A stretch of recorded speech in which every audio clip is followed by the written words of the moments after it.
Hello everyone, I'm Neriss Talatala. I'm gonna be your teacher in purposive communication. We are about to discuss what is communication.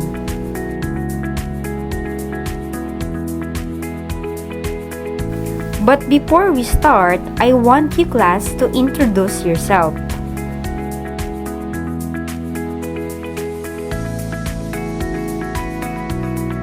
Wow, it's nice meeting you everyone. So now, let's proceed to our discussion. Can anyone here in class can share their thoughts in communication?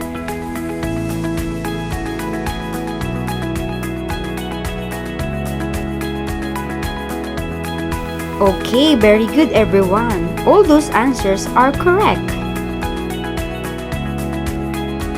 So class, can you imagine life without communication? Without talking to others, chatting, texting, or sending message to your family, friends, or loved ones? So basically no, because communication plays a vital role in our life. It does not only facilitate the process of sharing information or ideas, but also help to develop bond or relationship with others. So for today's lesson, we're gonna talk about nature and process of communication.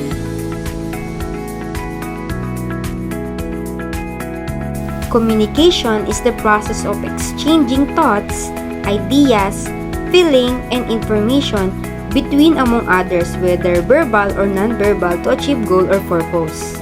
So now, let's proceed to the nature of communication.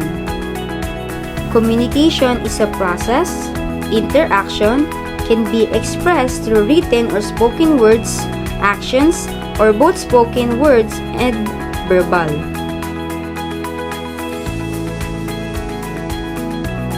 Communication begins to one another, meaning it is cyclical.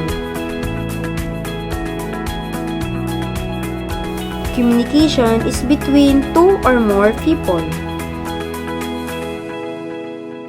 Communication can be expressed, verbal or non-verbal. Communication is a form of communication used to write, speak, and present to different audiences for various purposes. Question: why do you need to study communication? So basically, communication aims you students to effectively and efficiently understand the variety of audiences, either local or international, to deliver the intended message. Simply because communication can be used in any kind of situation or variety of issues. So this topic will let you students to learn how to communicate effectively through speaking, writing, and listening. Let's take a look at different forms of communication in more detail. Speaking and listening. Speaking or talking clear is the way to become more effective communicator.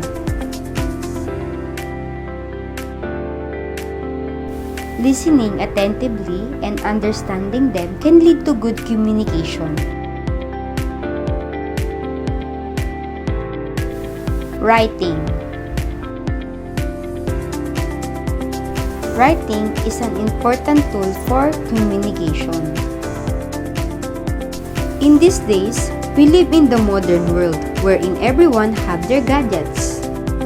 We can communicate face to face, so it is important to write clearly when testing message online.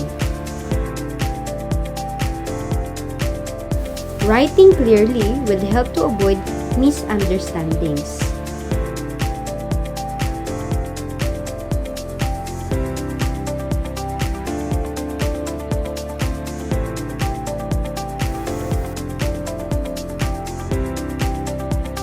Nonverbal communication includes many different forms of body language, the hand gesture, tone of voices, and facial expressions to convey message.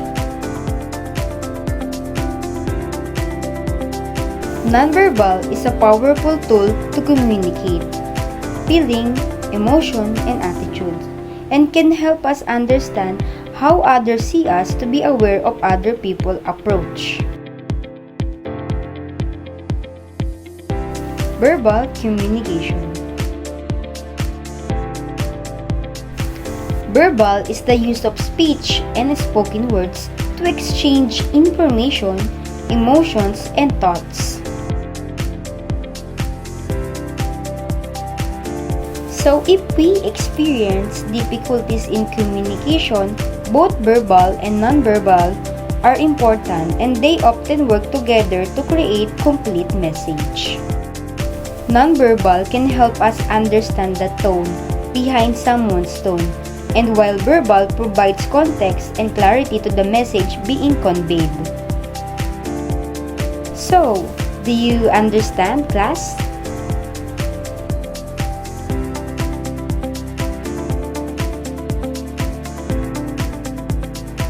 So to further understand more the communication, let's talk about the elements of communication. I'm the speaker, or what we call the sender, message, encoding, channel, receiver, you class are the receiver, decoding, feedback, lastly, barrier. This element will explain to us its mechanics and process. So how communication process work? The sender or speaker is an individual group or organization who initiates the communication and share information with some other group or individual. Message is the information that the sender needs to share with other people.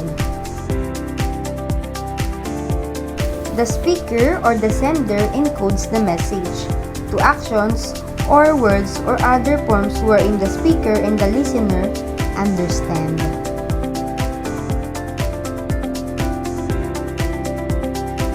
After that, the message is being transmitted through channel or what we call medium. Channel is used as a medium in transmitting ideas or thoughts. Channel include face-to-face conversation, telephone conversations, or any kind of conversations. Next in line is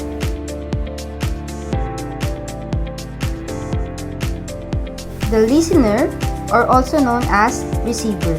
The receiver decodes the message.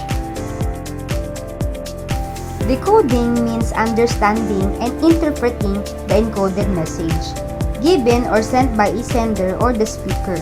The message is how the receiver is able to understand or interpret the message. When the listener or the receiver decodes the message, the receiver can make a response, also known as feedback.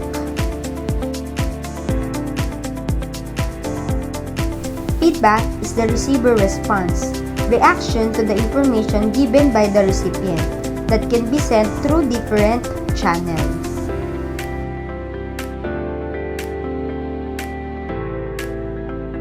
So students, do you experience having a hard time to communicate? If yes, that's normal and sometimes it leads to misunderstanding. It happens because of the noise, also known as barrier. Barriers are the factors that affect the flow of communication. To understand more the communication, let's imagine a day without speaking to anyone.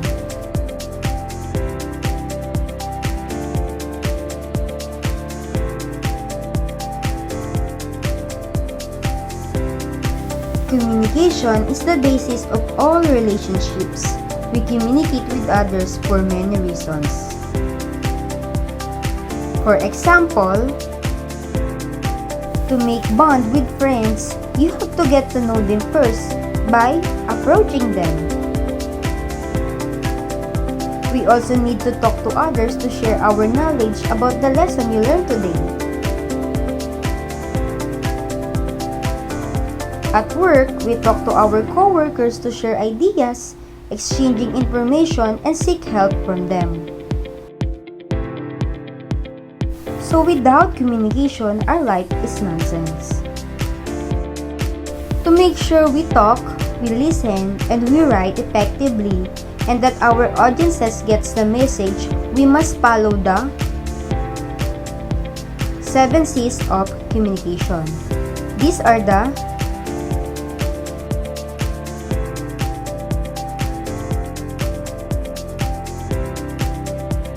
Be clear when writing or speaking to someone. Be clear about your message. Think what is your purpose in communicating with other person. Be concise and keep your message brief and direct to the point. Make sure your message is concrete and gives your audience a clear picture of what you want to say. Be correct. Correct is error-free and uses language that is understood by others. Be coherent is a logical. It means that all points are connected to the main topic and follow the correct order. Be complete. After reading or listening to your message, others should know what is to be done. Lastly, be courteous. Use respectful and polite language at all times. Let's look at the example. The teacher gave students a homework, but she did not tell to her students what are they going to do with it. Some of her students might not understand what she said and get confused. But if she explained it properly, the student will understand her and they can make a good output.